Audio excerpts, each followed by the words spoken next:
Welcome to Feel Good From Within. I'm Yvette Blowitz, your host. Today's guest is Dr.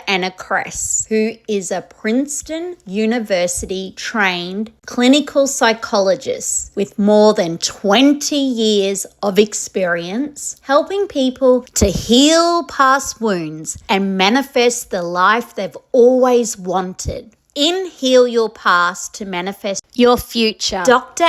Kress shares trauma-informed tips to help release emotional blocks so you can reclaim a sense of optimism and open to life's possibilities. I'm truly grateful that you are choosing to listen into this podcast episode. Thank you, my friend. I hope this conversation helps you to learn, develop, and grow. Hi, everyone. It's Yvette Blowitz from SPAITGIRL.com, and welcome to Feel Good From Within. I'm super excited to be here with you today and with our very special guest, Dr. Kress, who is a clinical psychologist, author of Heal Your Past to Manifest Your Future, Trauma-Informed Practices to Release Emotional Blocks and Open to Life's Possibilities. I discovered this book here in Australia via Audible, and I thought, what an incredible title, first of all, and also how I'd never seen a book when it comes to manifestation that addresses trauma-informed practices. As your podcast host, I have experienced a lot of trauma over my many, many years and decades. So I thought, what a gift to you to share with you Dr.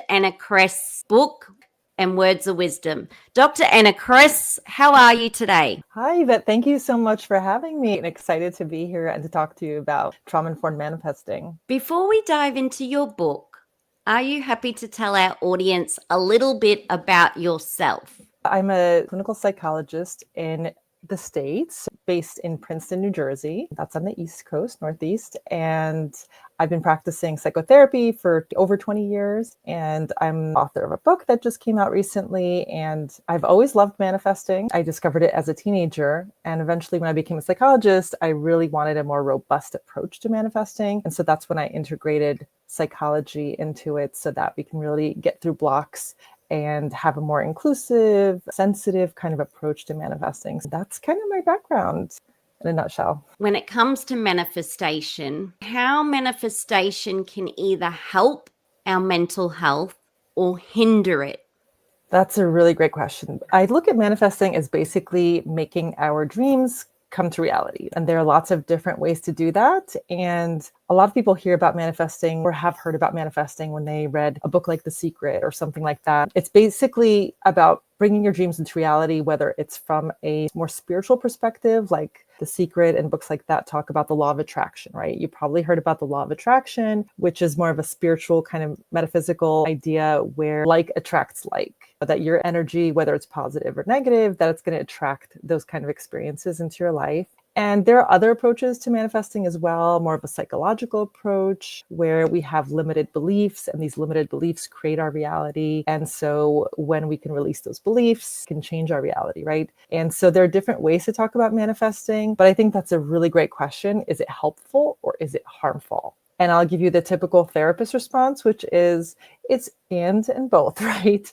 Where I think manifesting can be really, really fun. There are a lot of different techniques, whether it's visualization, doing a vision board, scripting, where you're writing out your future or connecting with your future self. So there are a lot of different techniques and they can be a lot of fun. But there is a downside or potential drawback where it can actually be potentially harmful for some people, especially ideas around the law of attraction, where people start thinking, well, if I have a negative thought, then it's going to attract negative experiences to me. So they try to suppress all their negative thoughts or their negative emotions. And so they try to be so perfectly positive that it actually can harm their mental health, can exacerbate symptoms because that's not the natural way that we are. We need a mixture of emotions. We actually will have negative thoughts. So our relationship to our thoughts is what's more important than having a constant stream of positive thoughts, which is honestly unrealistic for most people. So it can increase anxiety, can increase depression, where depression, especially if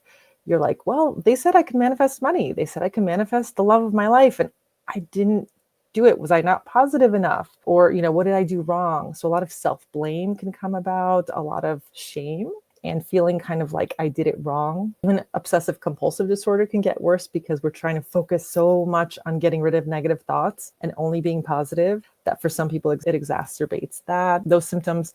So it can have drawbacks. It can be harmful, but it can also be helpful if it's integrated, I think, in a sensitive way that supports our mental health, supports our self-compassion, and is really, I think, more nuanced and thoughtful. So when it comes to the manifestation, obviously it starts with a vision of trying to figure out what you might like your future life to be like in some kind of way, whether that might be going on a dream holiday to the Maldives and then figuring out that costs money and days off, and being able to build a savings plan around that to pay for the holiday. For someone who might think, oh, I don't really know what I want to manifest. I just got told that if I think about something, a dream holiday, and I put it out there to the universe, I want a dream holiday in the Maldives, and I think about it, then it's done. The universe will deliver it to me. Yeah, I think there is this idea that I almost say that happens by magic, right? Is a magical component you can certainly play with when it comes to manifesting, and it is fun. And also there is this active component. How are you going to be an active participant in the process? Because I think in terms of psychology especially, and if somebody has experienced any kind of trauma or feeling disempowered in any way, you want to have that sense of agency, that sense that I can do things, I can take action, and it will have a result, right? It doesn't always have the perfect result, but I can actually move towards things and be an active agent in my dreams. I think there's this component of a little bit of magic and fun and serendipity and kind of putting things out there. And it really is fun, but combining that with being an active participant in your healing and in your manifesting and taking action is really, really important to feel empowered and to feel like you can actually affect the world and you can manifest more things, and you're not just sort of helplessly waiting for things to happen. I love that. I have a lot of people who reach out and they want to go on a dream holiday to the Maldives because that's something I'm passionate about inspiring others to do. Even when I spoke to someone, I said it could take you 10 years of savings by having that action there and that plan forward. You will achieve it over time with the vision of you are going. When it comes to the vision boards, one of the things I found really interesting in your book was to create the vision board, meaning putting photos and pictures and things that you want to embody or things you want to manifest. What was fascinating was you mentioned to look at it fresh when you're in a positive, uplifted mood, not in an angry, frustrated mood. Can you talk to us a little bit about what is a vision board? Why should we have one to help us manifest our dreams? And a little bit more about why not to look at it when you're in an angry mood?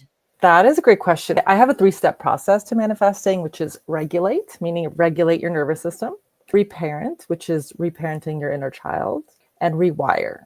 So rewire your brain to open to new possibilities, right? The vision board process that you described, how to approach the vision board, that's a part of rewire, the 3rd step, which is you really want to be in a regulated, centered, doesn't have to be calm. It could be excited actually, but a regulated state where you're not having a stress response kind of hijacks your emotions and makes you feel kind of like overwhelmed or shut down. So you want to be in a centered place when you are working on manifesting, whether it's looking at your vision board, whether it's working on a vision board, whether it's visualizing, listening to a podcast about manifesting, thinking about your future, thinking about money. Because if you're thinking about money when you're in a dysregulated state where your nervous system is kind of in that fight, flight, freeze, or fawn, you're going to be thinking about money in a very different way than when you're in a centered place, when you're regulated. With the vision board, I'll give you the fun example of, I recently did a workshop at a women's retreat where we did vision boards, and it was really fun. You can actually find these really great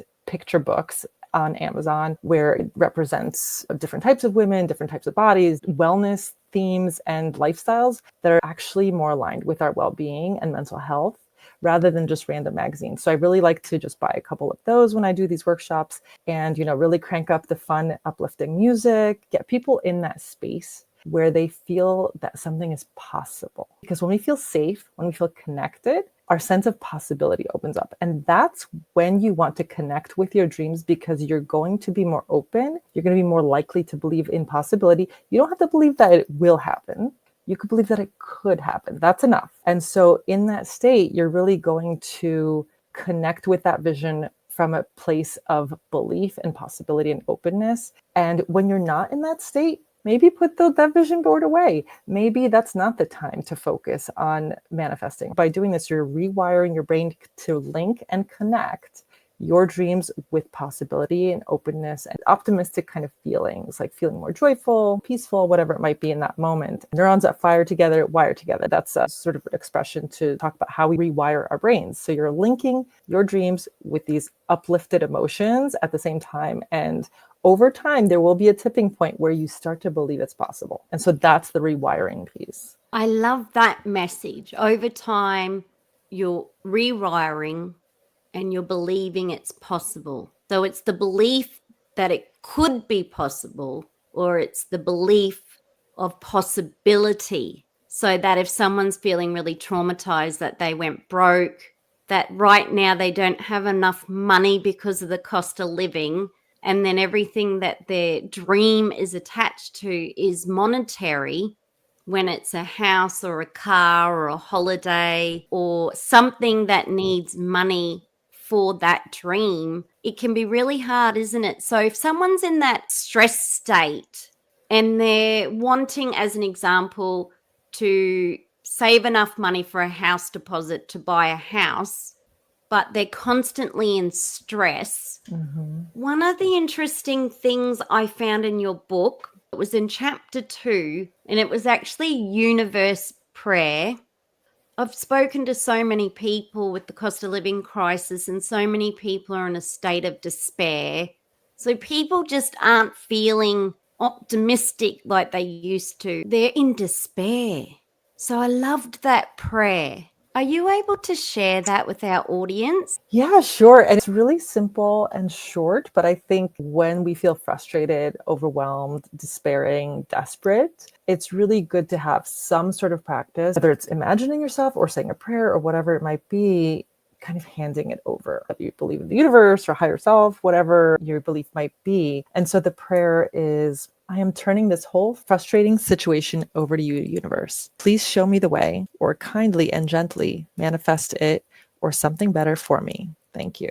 Again, it's very simple, but it's just this idea of allowing something else that's larger than you kind of take over at that point, right? Because when we feel that small, we need to have a sense of feeling like we're held and being supported in some other way. And I think for some people that really resonates and gives you that feeling, again, kind of safety. And that's the trauma-informed piece. Prayer isn't for everyone. That's not the only practice. There are plenty of other kind of practices, but really it's all about feeling safe. And when we feel safe, it's a lot easier to feel, again, open to possibilities, and also for our nervous system, our body, and our mind to open to maybe more creative solutions sometimes. Sometimes we get an idea that in a dysregulated, kind of stressed state, we wouldn't have. And so when we can center ourselves with the different practices, it's a lot easier to have those creative solutions come to us.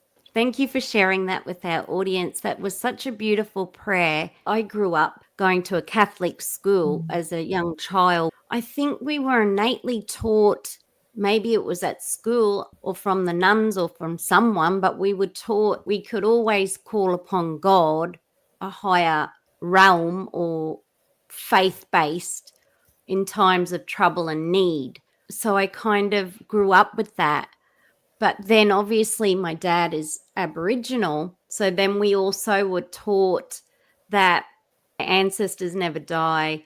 our spirit ancestors are alive, we always had this ability to call on a higher realm for support. I know for other people that maybe don't have a religion, faith-based, or any kind of support, even believing in something bigger than us, the galaxy or the energy of the world, putting it out there to something higher than us is such a nice relief when we're in a state of despair. I feel like you don't feel like you're on your own as much. You have a lot of clients that come to you because they're anxious from manifestation. There is so many gurus on social media, YouTube, courses, videos. Everybody's now a manifestation coach or expert. If they've manifested their dream or their ideal partner or their house or their business or whatever it might be, it can be really, really overwhelming. But for someone who is looking to go on a retreat when it comes to manifestation, what should they be looking for? Do you think that starting with the trauma-informed yoga practices, even at home, or trauma-informed meditation, if someone's in a state of trauma or it keeps triggering, what would you suggest? I think anything that is trauma sensitive or trauma informed is going to empower you with a sense of choice, with a sense of reduced shame. We're going to provide psychoeducation, hopefully, about typical things that happen with trauma, which is you feel often a sense of shame, you feel a sense of worthlessness, you feel you have to chase sense of worth in things, so that comes up with manifesting sometimes, and it can make you change your beliefs in the world, and those beliefs are not these simple things you can just change by thinking some positive thoughts. They're persistent and they're things you don't necessarily want. It's something that you actually need a lot more support with, rather than just think positive thoughts and it'll go away and just be more positive. Anything that you can do, whether it's mindfulness or yoga or anything, if it's trauma informed and manifesting the way that I teach it as well, they're going to be more sensitive to things like, I'll give you an example of sitting with feelings. If you go on a long mindfulness retreat where they're like, all right, let's just sit with our sensations, sit with our feelings for hours and hours and hours. For many trauma survivors, that's triggering. That can really make you feel emotionally flooded because it's a lot to sit with those feelings and sensations. It can make you shut down and become dissociated. It can make you have panic attacks. There has to be an awareness around this idea that we have to kind of slowly build our capacity to sit with emotions, slowly build our capacity to feel what's happening inside of our bodies. And that has to be done in like a very titrated way, little bits at a time. You don't want to bite off more than you can chew. Just having this awareness around sensitivity, being trauma informed, will help the facilitator of a workshop give you an experience that you can walk away feeling more connected, more empowered, more like you have choice and agency in your life rather than feeling shame or re-traumatized, really. And so I think just being trauma informed, it can help you in any kind of experience that you walked into, whether it's a retreat, workshop, or you're starting a new, maybe a masterclass or something like that on mindfulness, manifesting, whatever it might be. I love that because I personally tried a somatic meditation and it was really just starting out as a beginner, but it was only for 10 minutes or a little bit longer. But I have to say the first time or the first few times I had to lay and connect to my body, the teacher had us feeling into our body where we could feel sensations, then what parts of our body felt relaxed and safe, even if it was only a limb. And we were just getting curious about how it feels, where we're noticing it, and our breath. For trauma survivors, that can be really difficult. And I remember even after the first 1 or 2 sessions, I was like bawling and I'm thinking, why am I crying after this? This is ridiculous. But then some part of my body must have bubbled up an old trapped memory from, I don't know, it must have been 10 years before that.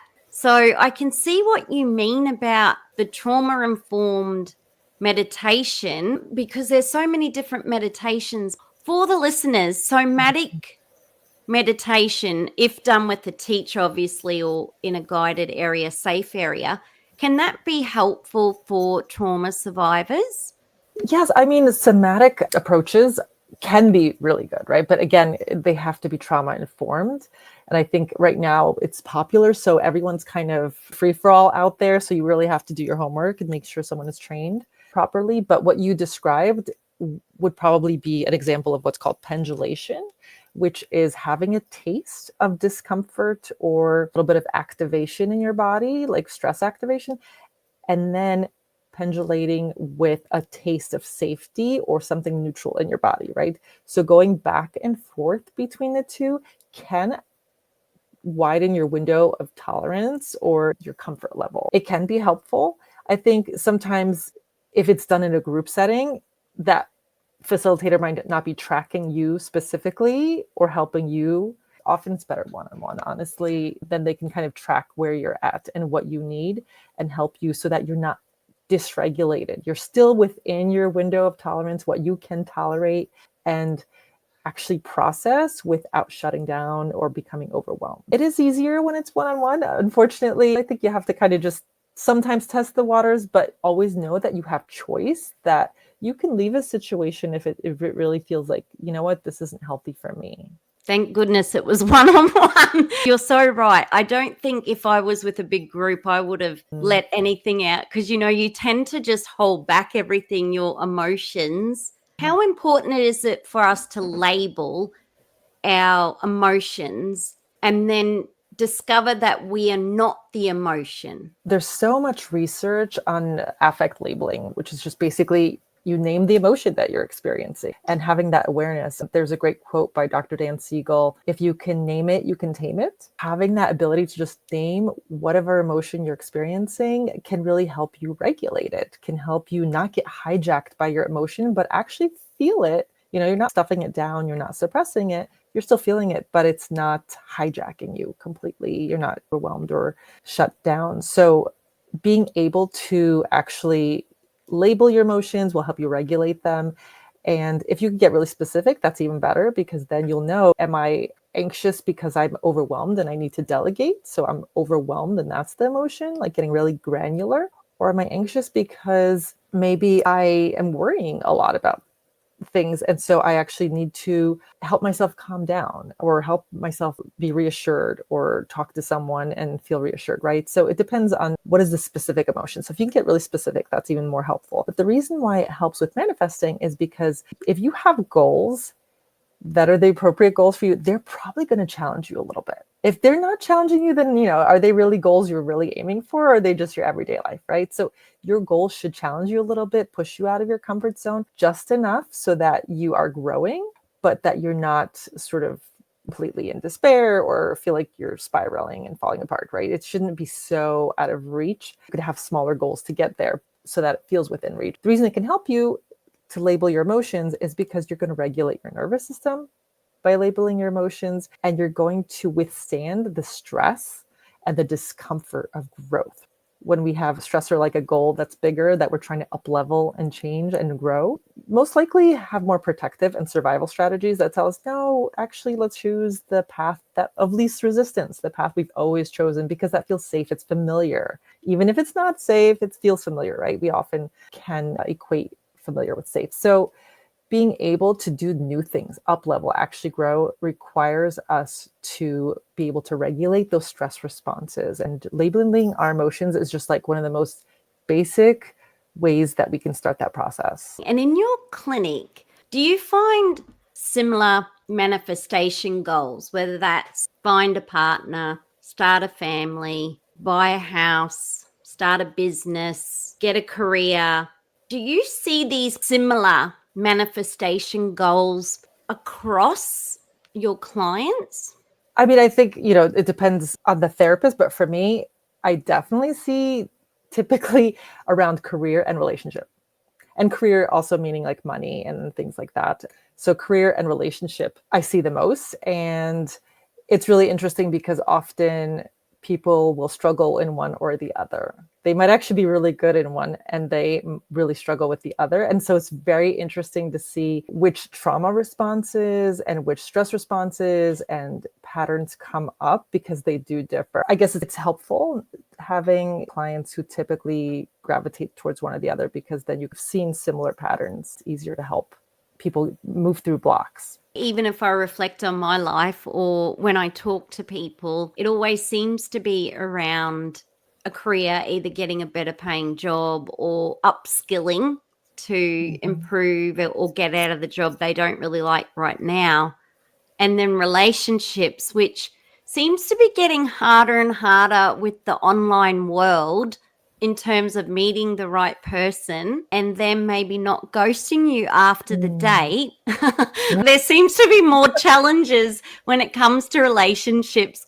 When it comes to relationships, though, do you think the manifestation is, I was told once, you have to think about how you want the person to make you feel, not just going, I want to meet someone who's got plenty of money, super successful, good looking, fit, whatever. That was another manifestation guru on TikTok or YouTube. I heard it at the time saying it's about your values and how you want the person to make you feel. If you focus more on that, you may have a better chance of manifesting that or it being successful. When it comes to manifesting a relationship, I guess you have to know what kind of relationship you want to start with. What are the go-to tips for that? I love this question because there are a couple points. One is kind of hit on a distinction that I make between wound-based goals and value-based goals. So wound-based goals might be, just like it sounds, based on your unmet needs from childhood, right? Emotional needs. Or also toxic cultural messages. So if you're chasing wound-based goals around relationship, you might be wanting someone to choose you. Might be wanting someone to see you. And those are great things, but we really need to provide those for ourselves so that we're not chasing. And so wound-based goals are things that we chase because of unmet needs, whereas value-based goals are goals, like you're talking about, goals that are based on our values, things that are important to us, things that we care about, and things that will actually help us thrive. And so if we're choosing value-based goals, it's going to be a lot easier. So when it comes to relationships and getting into a relationship, if we can focus on value-based goals, that's ideal. And also reparenting ourselves, like that second step that I talked about, reparent, that's really about providing those emotional needs for ourselves, the younger parts of ourselves, so that we're not chasing it through dating relationships. Of course, we want to find secure partners, people who do have more of those qualities of what's called secure attachment style. And we want somebody who's reliable, trustworthy, makes you feel safe, and is actually a safe person. And that's someone that you're going to have more of a successful likelihood for a successful relationship. And if you could provide some of those things for yourself by reparenting, so you have an internal secure attachment to yourself, and I spell out how to do that in the book. But if you can do that for yourself, you're going to be a lot more likely to actually find those partners who feel more secure and more safe, because you're not going to be chasing people to meet your needs from childhood. You're going to provide those for yourself. So you mean in terms of if someone has had an upbringing with two parents that might have been fighting, separated, maybe the parent wasn't always there to recognize what they were up to or what they were doing, and maybe the only time they recognize the child is when they won an award or won something at school and they'd get recognition for that. Would that then mean that person from a wound-based perspective would be trying to do things to impress their partner? Yeah, or they might be looking for a partner who's impressive, or a partner they can impress, right? It's about external validation. And so it's not really coming from that secure place. And again, we want to have self-compassion with all of these things. If we don't have a secure attachment style ourselves, and it's understandable, especially if you have like an unpredictable childhood, parents being unpredictable or only giving you attention for achievements and things like that, it's understandable that we would struggle with attachment. And to give ourselves lots of self-compassion for that. Yeah, so we're going to look for partners based on some of those wounds. And so the more that we can give ourselves compassion and the more awareness we have around our wounds, so that we notice when we're seeking those things out in other people. And again, I spell out all the different ways in which that can happen, all of the different kind of needs that we're looking for in partners manifest much more successfully around relationships if we can have awareness around that and also provide a lot of those kind of needs for ourselves, which we can actually do. In your book, you've got so much information in there. And I could talk to you forever about your book. It was so interesting. And like you said, it made sense then if you're in a relationship and someone's not a good communicator, then that could trigger past trauma because you're used to someone being unpredictable, and then it creates anxiety and stress around that if they're not predictable in their communication. When it comes to your own self-care rituals, how do you take care of yourself? What are some of your own self-care rituals? Well, I take self-care very seriously because I think, as a mental health professional, I have to maintain my mental health and make sure that I'm a good role model in that way as well. So for me, it means a couple of different things. And I know when I'm not doing them because then I'm much more likely to get stressed out and have, my window of tolerance get smaller. So the types of things that I tend to do are meditation. So for me, meditation is helpful. And it's usually like a lot of visualization kind of meditations. Some of them I have in the book. Exercise, I think, is so important because, again, trauma is stored in the body, regulation happens in the body, so we can't separate the two, mental health and the body. So exercise, writing is really good for me. I feel really at my best when I'm writing, and I know when I'm not writing, and because I feel off, and then I realize, oh, I'm not working on a blog, or I'm not working on a chapter or something. That's a good reminder for myself. Those are the types of things I think I do on a regular basis to just maintain, and then anything else is just a bonus, I guess. I love to journal. It feels like a really great way to get your thoughts and feelings out in a safe place and to get it off your chest instead of having to whinge to a friend who doesn't need it or a family member. It's so nice, isn't it, just to get it off your chest. When it comes to manifestation, if someone had to start today thinking about what they wanted to manifest, how could they even take the first step? And this is someone who knows what they want to manifest. I'm not sure if they do. Would you recommend they write down what they would like to manifest, even if it seems right now unachievable based on where they're at in their life? It could be around a passion, whether that's to write a book, a holiday. Everybody's dreams are so unique. Yeah. Do you think writing it down and just getting a bit clear about what it is, try to take it out of your head and put it in writing, can help to feel some kind of clarity? Yeah, I think getting clarity is usually the first step in manifesting, because you don't want to be 10 steps in and you actually don't want that thing. So getting really clear on it, making sure it's aligned with your values and what's actually going to make you thrive and is not based on wounds. Ideally, getting external validation, but rather just feeling good and what's going to help you thrive. So getting that clarity. But in terms of like an actual practice, I think what's really, really fun is a practice called scripting, where you write out a journal entry as if it's from your future self. So you could start out with a prompt like, today was a great day because, and it could be, I manifested this thing, and you describe the entire day in detail and really have sensory kind of details in there too. And just be wild, have fun with it. I think don't show it to anybody. Almost write it like a fiction writer would write it. And it can be really, really fun and engaging and really give you a sense of what you're fantasizing about. These are the types of things you want maybe more in your life. And it'll give you a lot of insight into how you can start incorporating some of these things into your life. So write from your future self and really have fun with it. I love that advice. Write from your future self and really have fun with it. After listening to your book and even reflecting on my own journey, that negative self-talk can kick in. But when you talked about nearly like you're a script writer, write it, have fun, details, visualize, emotions, open it up to all possibilities, because we can be quite limiting, can't we, when it comes to our manifestation and not even be wild or outrageous or think big. We can kind of pigeonhole ourselves, can't we? Like if we grew up and you got told money doesn't grow on trees, we don't have enough money for that. Somehow subconsciously that's in the background.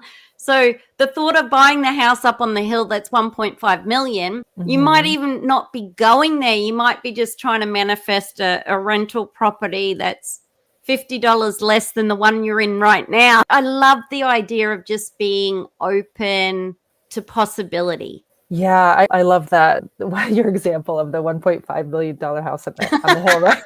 Because why not? When we're in that centered, regulated space, that optimal space, what I call a manifesting mood for focusing on the vision, we can be as expansive and wildly, dreamy as we want. And that will actually make us more open because often, like you said, we tend to have this tunnel vision and these limitations that we place on ourselves. And we often don't even see possibilities that are often right in front of us. There might be somebody offering you a job who keeps hinting at it and you don't even hear them, or a friend who's, has some sort of a connection for you or whatever it might be for a job, but you don't hear it because you're so focused and maybe like one potential solution, or like it's that $1.5 million house, rather than I just want to live in a house where I have lots of windows and nature and I feel spacious and it feels so good. So get back into focusing on the essence of what you want and how it's going to feel. That makes it a lot easier to not worry about the details that are going to put you in the survival state, kind of in a stress state. So again, focus on the essence of what you want and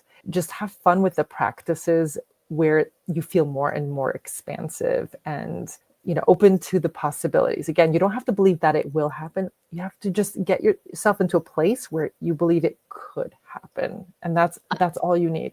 I love that. You have to get in a place where you believe it could happen. Because when I talk to some people who their family maybe grew up in a housing commission estate, then they are going to do the same thing and they think their kids are going to do the same thing and they think that's the only way. Even looking at that scenario, being open with the possibilities, visualizing the view you want to see and being open to the possibility is where it's at. Dr. Anna Kress, I could literally talk to you forever about your book. There are so many practical tips, questions. It was so interesting. And I feel like after COVID, everyone has definitely experienced trauma, some kind of loss, whether it's family members, businesses, a way of life. There was so much trauma during that period.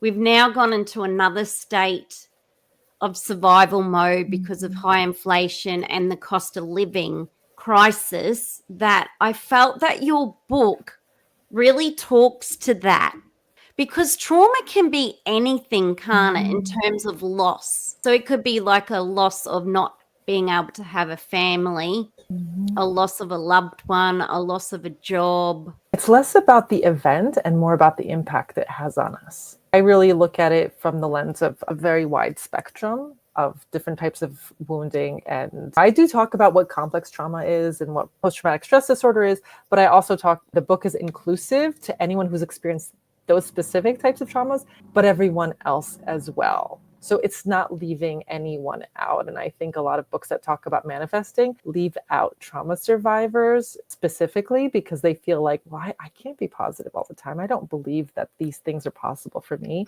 And I struggle in all of these different ways. So there was no space for them. So yeah, I think, we can all kind of relate in different ways to this idea that our wounds can impact us and hold us back. And so there is a way through that to have a healing journey so that we can manifest the type of life that we do want. If you've experienced trauma where you feel like you can't trust people, or you feel that people don't help you, depending on race or ethnicity or gender or whatever, that there's blocks there because of that, that's completely different to someone who has had a beautiful, incredible life of everyone's really amazing, helpful, trustworthy. So there is these different spectrums. So I remember a lady saying it's really easy for her to think positive around money because she always had it growing up as a kid. They had an abundance.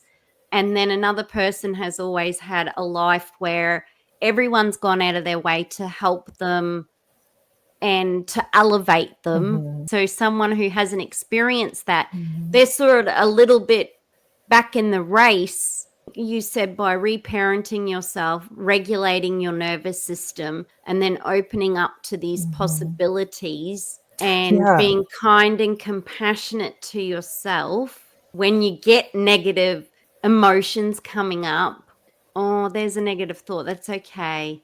It's a trauma trigger reaction. Just sit with it. That's why I loved your book. It sort of helps a person through complex trauma or trauma survivor as well. What is your hope for your newfound book readers or audio listeners? I really hope that people can take from the book that they can have a sense of personal power, a sense of agency. And something that we didn't mention is my story, which is in the introduction, which is that I'm a political refugee and I grew up in the inner city. So I certainly know what it's like to not have those experiences of abundance and coming from that and having it later and through these practices. So I certainly am an example of the work. And I do talk about that in addition to my clients. So I hope that people can walk away with a sense of agency and empowerment, that they can manifest the type of life that they want, regardless of what their current circumstances are, which may very well be difficult, and definitely want to acknowledge that. Because of your own personal story growing up, that also helped you to want to learn more about manifestation, getting over those roadblocks that even you had from your own upbringing as a child with lack. Yes, definitely. So when I was a teenager, I discovered manifesting and it worked. It absolutely worked for me. And I was like, oh my gosh, this is magic, because I did all of the things. I did the affirmations, I did the visualizations, I did all of the things, the vision boards, the meditations, and it worked for a long time. I manifested so many things that I didn't think were possible. And I was, pretty depressed before that. The fact that it came from a lot of scarcity, obviously. So the fact that I was able to manifest these things was amazing. That was great until I kind of hit a roadblock eventually and realized that I had to integrate psychology to help people move through emotional blocks, right? Because I think if you put manifesting with psychology together, it can be very, very powerful. And so that's what made me kind of decide that that's the direction that manifesting, we need to have that more modern approach that integrates psychology. You mentioned positive affirmations. Do you still recommend that with your clients? And can that really help if someone's right now not feeling healthy or fit? Can positive affirmations start to encourage them in a belief that I am healthy, I am well, I am safe, I am secure? I think that people have to kind of feel in their bodies. Does this feel true? If it doesn't feel true, you're probably going to reject it and feel more resistance. So it really has to be about creating affirmations. Again, a regulated state when you're feeling good already, preferably, that feel true to you. So maybe it's like something that's a little bit more in the positive direction, but doesn't feel so out of reach that you actually feel worse when you say it. It depends. Sometimes when we're feeling really good, you can actually have these audacious kind of really, I am a money magnet, or whatever the affirmations might be. You can have that when you're feeling really good and believe it. When you're dysregulated, affirmations going to be a little bit more tricky. Maybe doing ones that are a little bit more aligned with like, I feel a little bit soothed, or I feel a little more reassured, or, those kind of affirmations could be helpful in those moments. Whereas when you're really feeling good, you're cranking up the fun music, you're feeling really great. Maybe that's the time to really go all into affirmations. Again, when you're in a manifesting mood, it's time to like kind of crank it up a little bit in terms of elevating that feeling, because it's a lot about how you feel manifesting. So really taking advantage of those moments, but don't expect that all the time. Life is not meant to have the emotional intensity of a music concert all the time. It's okay. Most of the time, just strive for emotional balance. That's good enough. But in those really good moments, maybe really crank up the affirmations at that time. I love that. And I think I will reword that affirmation to, I'm doing my best to take care of myself. Yeah. And then that way it's still the truth and it's taking action, whether that's a short walk or journaling, meditation, but doing my best. So then I'm not under any stress or pressure. Yeah. Because if I jump straight to I am fit, I think, oh my goodness, what a load of crap. I can't do 10 push-ups right about now or 10 chin-ups.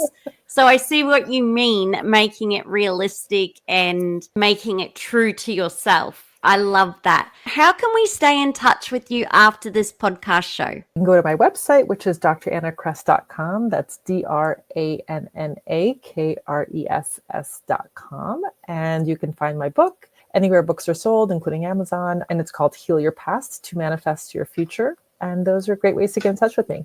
Thank you, Dr. Anna Kress, for spending so much time with myself and our Feel Good From Within community and audience. I'm so grateful. I'm really grateful you went to all the effort to write your book.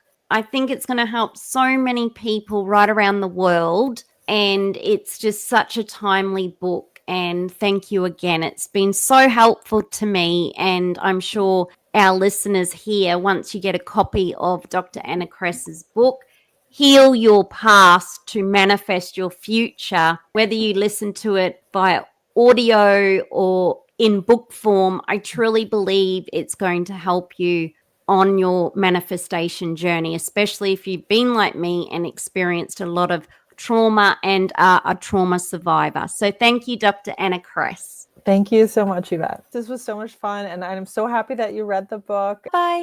Thanks for listening into this podcast episode. I hope you found this conversation of interest, of benefit to you. In support, I would love for you to subscribe to Feel Good From Within with Yvette Blowitz on any podcast app. I would also love if you would leave a 5-star rating and review in support too. Be sure to share the show with your family, friends, and community, and to subscribe to my mailing list at YvetteLeeBlowitz.com or SPAITGIRL.com. Follow SPAITGIRL or Yvette Lee Blowitz or Feel Good From Within podcast on any social media app. And together, let's feel good from within.